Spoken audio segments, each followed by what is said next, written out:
শ্যামলী চন্দ্রাশিসের বিয়ের অনুষ্ঠান চলছে।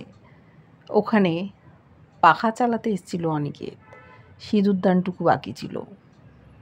পাখার হাওয়ায় ঘোমটাটা সরে গেছে।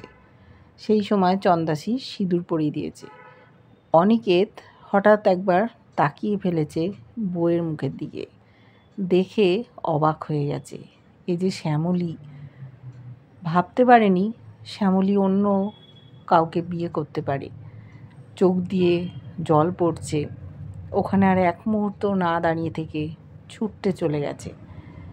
এদিকে শ্যামলীর মাথা থেকে ঘোমটাটা সরে যেতেই ও তড়িঘড়ি আবার মাথায় ঘোমটা দেওয়ার চেষ্টা করছে। ওর মনের মধ্যে কোথাও একটা হচ্ছে, কেউ দেখে ফেলেনি তো, স্যার দেখে ফেলেনি তো, স্যার যদি দেখে ফেলে তাহলে আমাকে ভুল বুঝবে, প্রিয়া দিদি, রোহিণী দিদি কেউ ছিল না তো, আশঙ্কা করছে। ওদিকে অনিকেত অসম্ভব কষ্ট পাচ্ছে, সহ্য করতে পারছে না। মাটিতে বসে পড়েছে, প্রকাশ করতে পারছে না, মুখ বুজে কাঁদছে। সেই সময় চলে এসেছিল প্রিয়া। দেখেছে দাদাভাই মাটিতে বসে। বলছে, দাদাভাই তুই এখানে বসে আছিস কেন? তোর কি শরীর খারাপ করছে? আমি প্রতিমকে ডাকি। প্রতিমও ওই সময় পাশ দিয়ে যাচ্ছিল, এসে দেখছে দাদাভাইয়ের এই অবস্থা। বলছে, কি হয়েছে দাদাভাই, তুই এরকম করে আছিস কেন? বলছে, না আমার কিচ্ছু হয়নি। বলছে, কিছু হয়নি তাহলে তুই এরকম করে আছিস, নিশ্চয়ই কিছু একটা হয়েছে। কিন্তু ও কথাটা বলল না। মনের মধ্যে ওর দুমড়ে মুচড়ে অস্থির করছে, ছারখার হয়ে যাচ্ছে হৃদয়টা। তবুও চুপ করে আছে।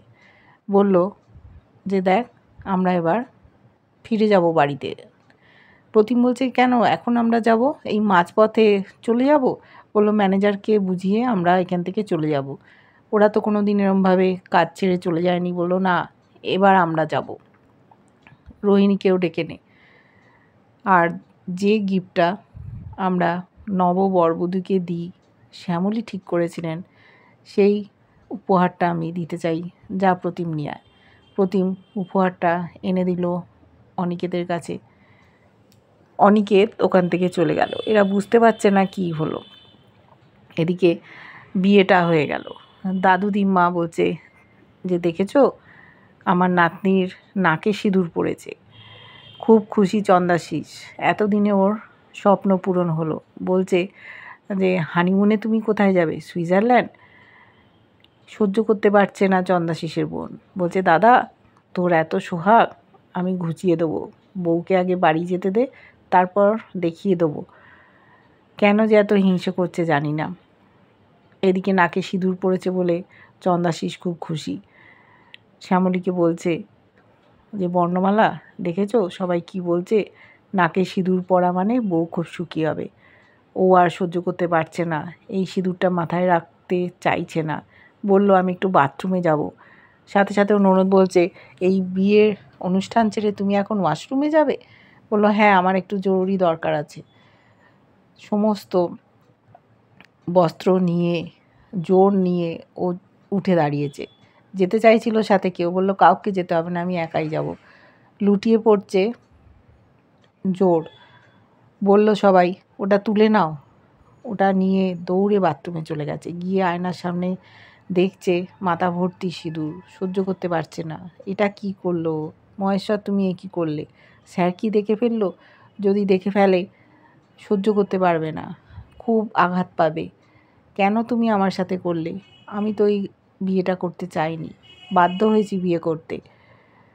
সাথে সাথে ও জল দিয়ে সিঁদুরটা মোছার চেষ্টা করছে। গোটা মুখময় লাল হয়ে গেছে। এদিকে রক্ত পড়ছে আবার কপাল দিয়ে। ভাবছে রক্ত পড়ছে পড়ুক, যা হয় হোক। ওর একেবারেই সহ্য হচ্ছে না। মনে পড়ছে অনিকেতের সাথে ওর বিয়ের মুহূর্তগুলো। কিভাবে অনিকেত ওকে বলেছিল যে, আমি আপনাকে ভালোবাসি। ভুলতে পারছে না। চন্দ্রাশিসকেও একেবারেই পছন্দ করে না। ও কষ্ট পাচ্ছে, ওদিকে অনিকেতও কষ্ট পাচ্ছে। চন্দ্রাশিস বুঝতে পারছে না যে কি হলো। বিয়েটা তো হয়ে গেল, বলল আমরা এখন থেকে অফিসিয়ালি হাজব্যান্ড ওয়াইফ, আর তো কিছু করার নেই।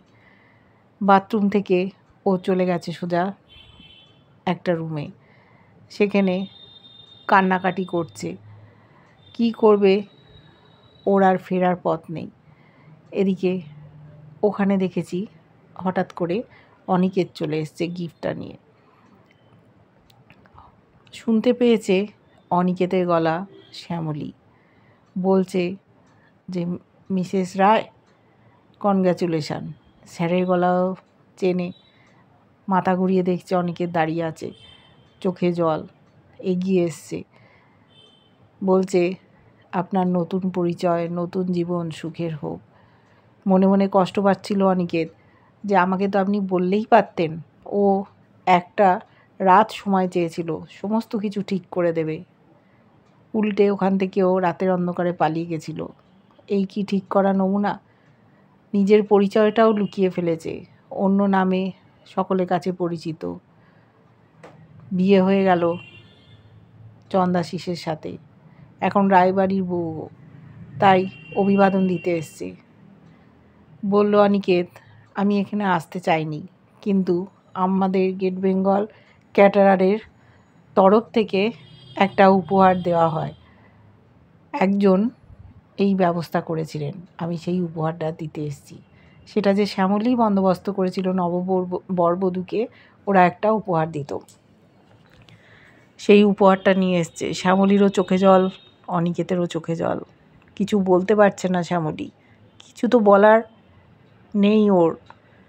ও যে কাজটা করেছিল অনিকেতের ভালোর জন্য করেছিল। ভেবেছিল অনন্যার সাথে অনিকেত সুখে সংসার করবে। ও যদি ওখানে থাকে তাহলে কোনো দিনই অনন্যাকে মেনে নিতে পারবে না। কিন্তু ও বুঝতে পারেনি যে অনিকেত ওকে কতটা ভালোবাসে। ও কিছুতেই অন্য কোনো নারীকে আপন করতে পারবে না, এটা ওর ভুল ছিল। জানতেও পারেনি অনন্যাও ডিভোর্স দিয়ে ওরই যা হতে চলেছে।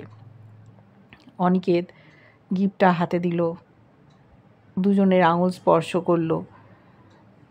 কিচ্ছু বলতে পারল না শ্যামলী, চুপচাপ কথাগুলো শুনল। অভিবাদন জানালো আবার, বেশিক্ষণ দাঁড়ালো না, ওখান থেকে অনিকেত বেরিয়ে গেল। তাকিয়ে রইল শ্যামলী, কান্নায় ভেঙে পড়েছে, মাটিতে বসে পড়েছে গিফটটা রেখে। ভাবছে এটা আমি কি করলাম। স্যার কিছুতেই মেনে নিতে পারবেন না, কষ্ট পাবেন খুব। পুরনো স্মৃতিগুলো সমস্ত মনে পড়ছে।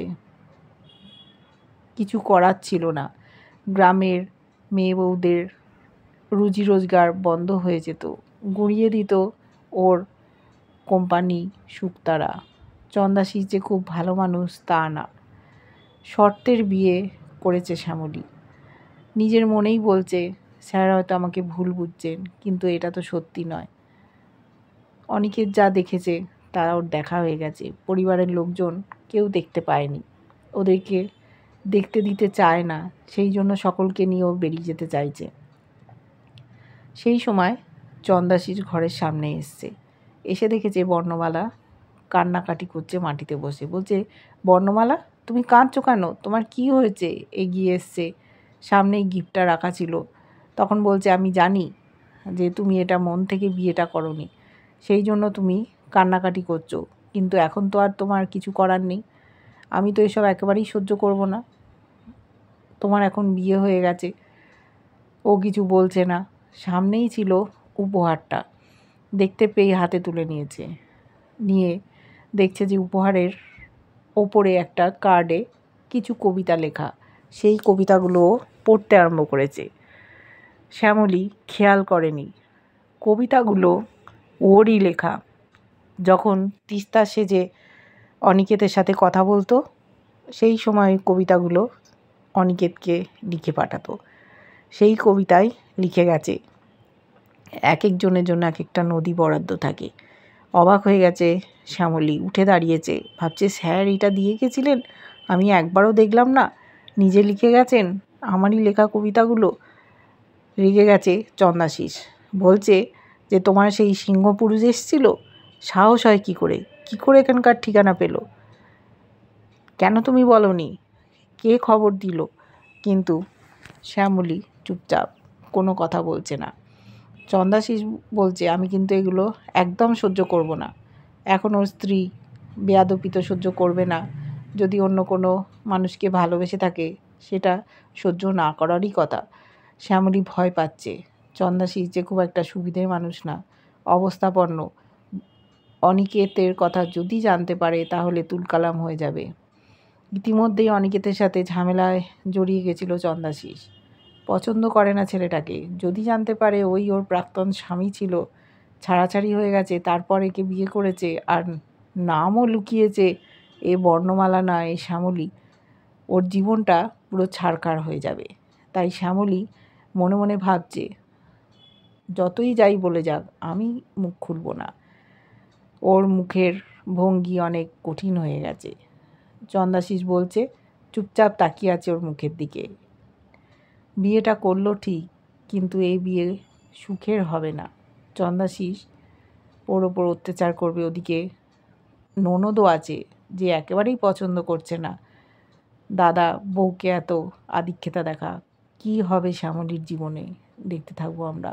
অনিকেতই বা কীভাবে সমস্তটা সহ্য করে আবার তার জীবনে ফিরবে। 2 বছর অপেক্ষায় ছিল। হয়তো সকলের সামনে প্রকাশ করেছে যে শ্যামলীকে ও ভালোবাসে না, যে শ্যামলী রাতের অন্ধকারে ওকে ছেড়ে চলে গেছিল। নাম কেউ বললেই রেগে ওখান থেকে চলে যেত, তাই বাড়িতে কেউ শ্যামলীর নাম উচ্চারণ করতো না। কিন্তু সেই শ্যামলীর আজ বিয়ে হয়ে গেল, নিজের চোখে দেখলো। তারপরে কি ও নিজেকে ধরে রাখতে পারবে? সম্ভব? শ্যামলীকে ছাড়া জীবন কাটাবে? এতদিন জানতো শ্যামলী কোথাও হারিয়ে গেছে, কিন্তু যখন দেখলো শ্যামলী চোখের সামনে এসে ওরই সামনে বিয়ে করে নিল, সেটা সহ্য করা খুবই কঠিন। যদিও ও অনন্যাকে একইভাবে বিয়ে করেছিল যেটা শ্যামলী দেখেছিল, তারই পুনরাবৃত্তি আমরা দেখতে পেলাম। কী হবে দেখার জন্য আমাদের অপেক্ষা করতে হবে। কেমন লাগছে ধারাবাহিকটা অবশ্যই লাইক কমেন্ট করে জানিও। যারা ফেসবুক পেজ থেকে দেখছো ফলো করে সাথে থাকার অনুরোধ রইল। আর যারা ইউটিউব থেকে দেখছো চ্যানেলটা সাবস্ক্রাইব করে পাশে থেকো।